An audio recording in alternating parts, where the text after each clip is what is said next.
Avec notre partenaire de la radio-télévision internationale allemande, la DW, avec nous aujourd'hui, Fréjus Konom. Fréjus, bonjour. Bonjour Serge.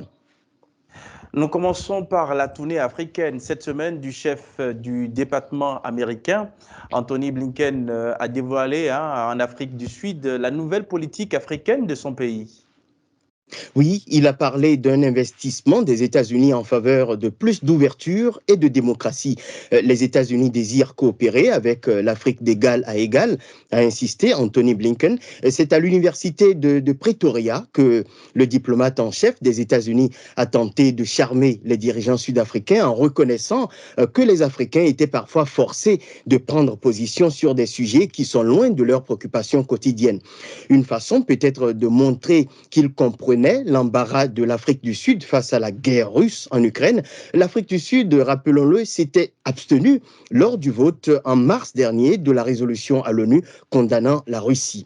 Trop souvent, les nations africaines ont servi comme des instruments de progrès pour d'autres nations plutôt que de se servir eux-mêmes, a déclaré Anthony Blinken. Le diplomate américain a aussi tenté de décourager les États qui se jettent dans les bras de certaines puissances comme la Russie et la Chine.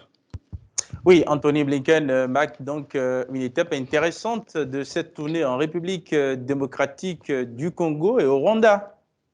Il faut en effet considérer cette étape dans le contexte où elle se déroule. La République démocratique du Congo accuse le Rwanda voisin de soutenir une rébellion, le M23, que Kinshasa qualifie de terroriste. Et le Rwanda, à son tour, accuse la RDC de soutenir des ex-génocidaires.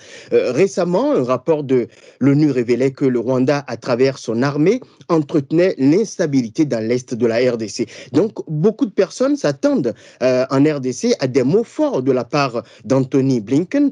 Son passage en RDC a tout de même laissé certains sur leur soif. Il s'est juste limité à exprimer la préoccupation de Washington suite aux révélations du rapport de l'ONU. Et les regards sont maintenant tournés vers le Rwanda, dernière étape avant la fin de cette tournée africaine du diplomate américain. Au Tchad, les regards sont tournés vers N'Djamena, la capitale où devrait s'ouvrir le 20 août un dialogue national censé définir les règles du jeu en vue d'un retour à un système démocratique, Fréjus. Et une des questions les plus importantes qui seront posées à ce dialogue, Serge, est de savoir si les membres de la transition actuelle auront le droit de se présenter aux différentes élections à venir. Au moins une grande étape a été franchie. Lundi dernier, le pouvoir militaire de transition a signé un pré-accord avec les acteurs les plus difficiles du processus, que sont les opposants armés, qu'on appelle les groupes politico-militaires. L'accord signé à Doha, sous le parrainage de l'émir du Qatar, prévoit que les mouvements politico-militaires donc déposent les armes et qu'ils participent au dialogue qui va bientôt démarrer. Alors certains membres de ces groupes ont été faits prisonniers. Il est aussi prévu la libération de ces prisonniers de guerre et un processus de DDR, c'est-à-dire désarmement, démobilisation et réinsertion. Mais le hic est que certains groupes armés s'opposent à cet accord, notamment sur la question de la libération des prisonniers. Oui, vous avez raison, notamment le Front pour l'alternance et la concorde au Tchad, rechigne a signé cet accord. C'est dans la riposte contre un assaut lancé par ce groupe en avril 2021 que d'ailleurs l'ex-président Idriss Déby a trouvé la mort, et ce groupe exige la remise en liberté de combattants faits prisonniers justement lors de ce conflit. Or, le gouvernement voudrait que ce groupe soit complètement désarmé en arrivant au dialogue, et par la voix du ministre des Affaires étrangères, Chérif Mohamed Zen, le gouvernement dit sur l'antenne de la DW que ce groupe est de mauvaise foi et que le FACT souhaiterait donc, selon lui, venir armé au dialogue. Et c'est ce malentendu qui inquiète beaucoup de Tchadiens actuellement. Actuellement, d'accord. Mais est-ce que ce groupe peut donc essayer de perturber le déroulement du dialogue? Difficile de répondre à cette question, mais si l'on s'en tient aux propos tenus par son leader, le FACT a certes refusé de signer le préaccord de Doha, mais reste ouvert au dialogue. C'est ce que dit son leader, et c'est le même son de cloche d'ailleurs que nous avons entendu de la part du gouvernement tchadien qui maintient la porte ouverte aux non-signataires de l'accord ou du préaccord de Doha.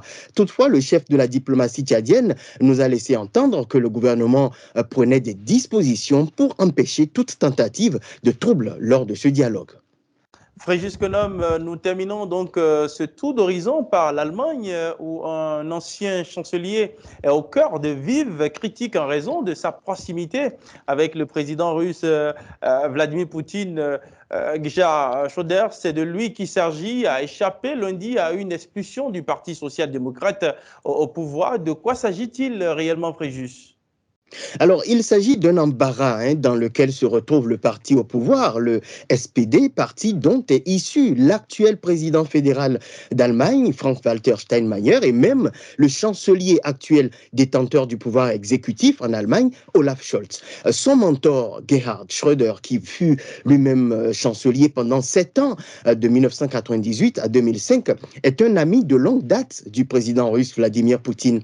À peine parti du pouvoir, Gerhard Schröder s'était vu confier de grandes responsabilités dans le secteur énergétique du côté de la Russie. Il était jusqu'à récemment, d'ailleurs, président du conseil d'administration de la compagnie pétrolière russe Rosneft. Depuis l'invasion de l'Ukraine par la Russie et alors que les Européens font bloc pour isoler la Russie sur la scène internationale, il est devenu un problème d'avoir un ex-chancelier allemand qui plus est membre du parti gouvernant, qui non seulement tarde à se désengagé de ses postes de responsabilité en Russie, mais n'hésite pas à tenir des propos qui sont favorables à Vladimir Poutine. Même l'Union européenne s'en est mêlée pour demander à Gerhard Schröder d'arrêter. Mais une commission d'arbitrage interne au SPD a décidé de ne pas suivre la demande de ceux qui veulent l'expulsion de l'ancien chancelier. Oui, tout à fait. L'ancien chancelier n'a pas enfreint au règlement intérieur du Parti social-démocrate SPD en ayant des liens avec le pouvoir russe. Il manque la preuve qu'il a intentionnellement porté atteinte à l'honneur du parti. Ce n'est pas moi qui le dis, c'est ainsi qu'en a décidé la commission d'arbitrage chargée du dossier. Une déception pour les dirigeants du SPD qui, on peut le comprendre, essayent de prendre leur distance vis-à-vis de Gerhard Schröder, dont la position dans cette guerre d'invasion russe n'est pas la plus partagée dans l'électorat allemand. Et les plaignants n'ont pas encore dit leur dernier mot non plus, car ils ont le droit de recourir à 2 autres instances supérieures pour tenter d'avoir gain de cause. Mais attention, dans le parti SPD, donc, tout le monde n'est pas contre Gerhard Schröder. Vraiment, Fréjus Konom, merci d'avoir décortiqué l'actualité internationale avec nous. C'est un plaisir, Serge. Merci à vous aussi. Merci. Mesdames, Messieurs, c'est la fin de ce duplex. Merci de nous avoir suivis. Le programme suit son cours sur GovTV Africa.